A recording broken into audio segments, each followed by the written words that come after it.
കത്തിരിക്ക കറി ഉണ്ടാക്കുന്നത് എങ്ങനെയാണെന്ന് നോക്കാം. അതിന് വേണ്ടി കുറച്ച് കത്തിരിക്ക വരഞ്ഞെടുക്കാം. അത് എണ്ണയിലിട്ട് ആദ്യം ഒന്ന് വറുത്തെടുക്കണം. അരമുറി തേങ്ങ, 2 സവാള, ഒരു ചെറിയ കഷ്ണം ഇഞ്ചി, കുറച്ച് വെളുത്തുള്ളി, 2 പച്ചമുളക്, 2 തക്കാളി,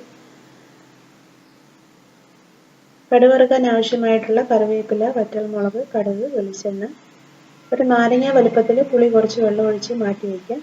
ആവശ്യത്തിന് ഉപ്പ്, 1/2 ടീസ്പൂൺ കടുക്, 1/4 ടീസ്പൂൺ ഉലുവ, 1/2 ടീസ്പൂൺ മഞ്ഞൾപ്പൊടി, 1 ടേബിൾ സ്പൂൺ മല്ലിപ്പൊടി, 1/2 ടേബിൾ സ്പൂൺ മുളക് പൊടിയാണ് ഇതിലേക്ക് ചേർക്കുന്നത്. ആദ്യം സവാള, ഇഞ്ചി, വെളുത്തുള്ളി, പച്ചമുളകൊക്കെ ഒന്ന് ചെറുതായിട്ട് അരിഞ്ഞെടുത്ത് മാറ്റി വയ്ക്കാം. കത്തിരിക്ക ചെറുതായിട്ടൊന്ന് വരഞ്ഞെടുക്കണം. വറുക്കുമ്പോൾ നന്നായിട്ട് ഒന്ന് മൂത്ത് കിട്ടാനായിട്ടാണ്. വറുക്കാൻ ആവശ്യമായിട്ടുള്ള എണ്ണ ഒഴിച്ച് ആദ്യം ഈ കത്തിരിക്ക ഒന്ന് വറുത്തെടുത്ത് മാറ്റി വയ്ക്കാം.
മൂന്ന് ടേബിൾ സ്പൂൺ വെളിച്ചെണ്ണ ഒഴിച്ച് സവാള വഴറ്റിയെടുക്കണം. സവാള നല്ല ബ്രൗൺ ആവണ്ട, ചെറുതായിട്ടൊന്ന് വാടി വരുമ്പോൾ ഇതിലേക്ക് ചെറുതായിട്ട് അരിഞ്ഞ് വെച്ചിരിക്കുന്ന ഇഞ്ചി, വെളുത്തുള്ളി, പച്ചമുളക് ചേർക്കുക. ഇതിലേക്ക് ആവശ്യത്തിന് ഉപ്പ് ചേർത്ത് നന്നായിട്ട് ഇളക്കി യോജിപ്പിച്ച് ചെറുതായിട്ടൊന്ന് വാടി വരുമ്പോൾ ഇഞ്ചി കൊത്തി അരിഞ്ഞത്, വെളുത്തുള്ളി, പച്ചമുളകും ചേർത്ത് ഇളക്കി യോജിപ്പിച്ച് അതൊന്ന് വാടിയതിനു ശേഷമാണ് 2 തക്കാളി ചേർക്കുന്നത്.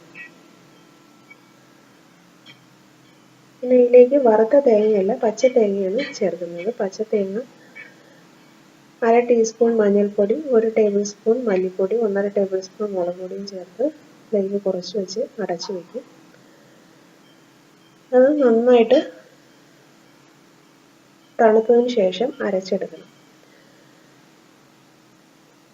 സവാള നന്നായിട്ട് വാടിയിട്ടുണ്ട്. ഇതിലേക്ക് ഇഞ്ചിയും വെളുത്തുള്ളിയും പച്ചമുളകും ചേർക്കാം.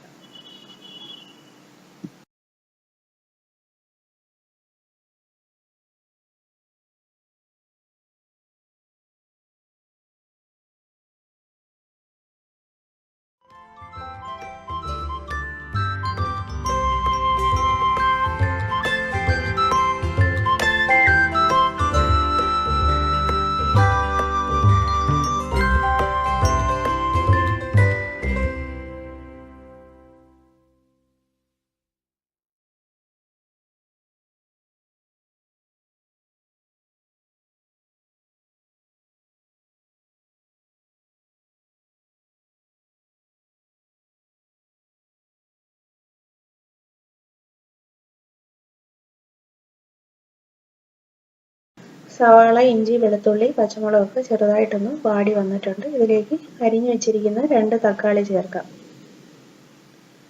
തക്കാളിയുടെ പച്ചച്ചുവ മാറിയതിനു ശേഷമാണ് മുളക് പൊടി, മഞ്ഞൾപ്പൊടി, മല്ലിപ്പൊടി, തേങ്ങ തിരികിയതും കൂടെ ചേർക്കുന്നത്.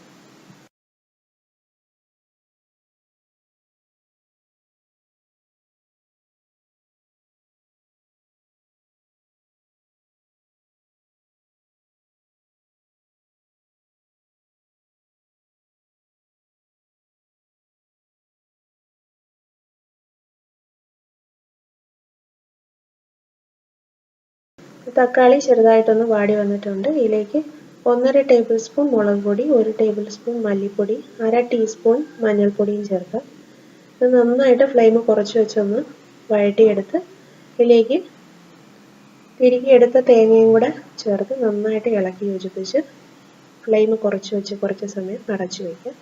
അതിനുശേഷം നന്നായിട്ട് തണുക്കാനായിട്ട് ഒരു പ്ലേറ്റിലേക്ക് മാറ്റി തണുത്തതിന് ശേഷം വളരെ കുറച്ച് വെള്ളം ഒഴിച്ച് നന്നായിട്ടൊന്ന് അരച്ചെടുക്കാം.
കടുക് വറുക്കാൻ ആവശ്യമായിട്ടുള്ള വെളിച്ചെണ്ണ ഒഴിക്കാം. എണ്ണ നന്നായിട്ട് ചൂടായി വരുമ്പോൾ ഇതിലേക്ക് 1/2 ടീസ്പൂൺ കടുകിടാം. കടുക് നന്നായിട്ട് പൊട്ടിയതിന് ശേഷം 1/4 ടീസ്പൂൺ ഉലുവ.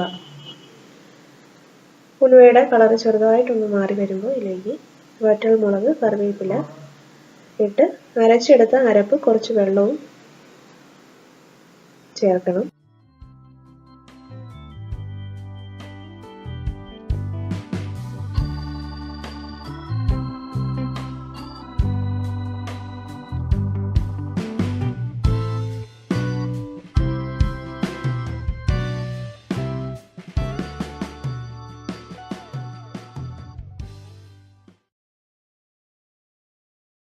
കറി നന്നായിട്ട് തിളച്ചിട്ടുണ്ട്. ഇതിലേക്ക് പിഴിഞ്ഞെടുത്ത പുളിയും ആവശ്യത്തിന് ഉപ്പും ചേർക്കാം.